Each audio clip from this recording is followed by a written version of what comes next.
بسم الله الرحمن الرحیم. مقصود احمدزی د لوګر ولایت څخه مونږ خو 100% د افغانستان د اسلامي امارات نه خوشحاله یو چې د حمله وکړه او غاښ ماتونکی جواب یې بیرته پاکستان ته ورکړ.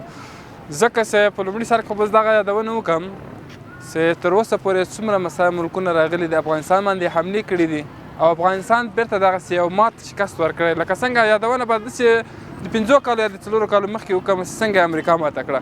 یو معمولي اشاره مې دغه ته ده او بل پاتې پاکستان خو د هسې د خلکو لپاره یا مثلا د نورو هیوادونو لپاره داسې د نه کوي چې د افغانستان له خپل ورور سره دښمني اوسېږي. نو دښمني دې نه ورسره کوي، د بل چا لپاره خو د هېڅکله دښمني نه ورسره کوي. او که چېرته دښمني هم کوي افغانستان همیشه غږ ماتونکی جواب ورکړی او بیا یې ورکوي. نو پاکستان ته خو به یې داسې ماته ورکوي چې لکه یو اوبه څښل یا مثلا لکه یو 2-3 دا خو به هېڅ خبره نه وي ورته. ګوره اول خو به زه دا ووایم که نه چې افغانستان مخلوق همیشه له خپل امارات سره ولاړ دي، څنګ په څنګ اوږه په اوږه ولاړ دي. ما ګوره مخکې یادونه وکړه چې امریکا یې ماته کړه، د همدغه ولس په زور باندې امریکا ماته سوه.